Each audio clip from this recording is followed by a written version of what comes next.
Okay chaps, I'm just going to talk you through what these two little tubes do sticking out. On the EMPIs you get them as standard.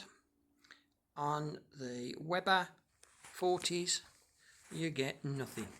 And basically what these do, they feed air into your idle system, 1 and 2. As you can see, they're pretty flush with the top of the casing, so they can let all sorts of dirt and debris get in there and get blocked up very easy. Well, EMPI have looked at this and they've come up with the two tubes. So any dirt that gets in there can't be sucked in through the carburetor unless it jumps all the way up here and then goes down there, and the chances of that are pretty remote. So good idea, this absolute good idea, and it's the only difference between the two carbs, the Weber and the EMPI. So moving on, what these actually do, they feed these, that one and that one. These are air inlets to your idle jet, which is sitting here.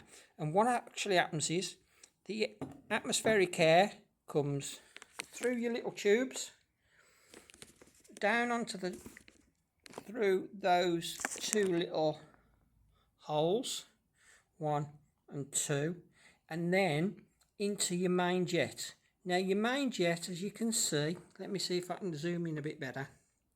There you go, you can see the little hole.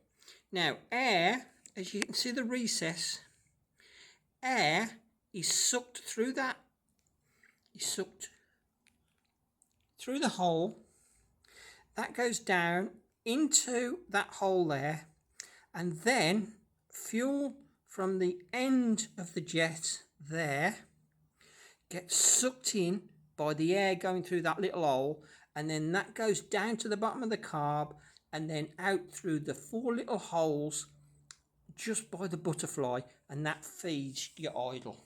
So if you ever get your carb popping and banging or it's blown, it's normally a lean mixture and it's caused through a blockage on this system somewhere. So, and the fuel that feeds the end of the jet comes from the base of your main jet right down there. Don't know if you can see it, but there's a hole there which feeds your main jet, but it also goes across here, as you can see there, look, up the carb and into the end of the jet. So air and fuel are mixed, and then they go straight down to the base of the carb and into the engine when you're ticking over. So yeah, very impressive, to be fair.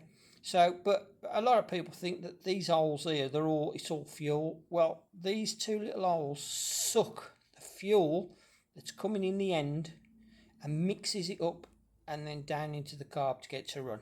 That's why you have to change your jets on tick over and stuff like that, for bigger or smaller, depending on your engine and what you want in performance wise. So they're very impressive. Some people even drill the end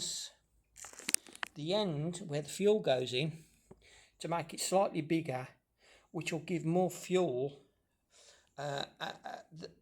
compared to the air hole that's sucking the air in. So you get a richer mixture on tick over, which is not the best way to do it, but I've seen people do it, and sometimes it works, sometimes it don't. But there you go, and that is your idle basically. So the air comes in through there, fuel into them little holes. As the pressure's sucking the air through, the air is actually sucking fuel from that hole at the end. So they mix inside that tube and then go down into the carb, and that's your tick over basically sorted out. And I'll show you, let me take that off, and I'll show you if I can open this up. I'll show you the holes where that mixture, it's really hard holding this and bleeding trying to get this open. Can you see them 4 little holes? Well, that's where your fuel and air mixture comes out from your idle jet, and then that gets sucked into the engine.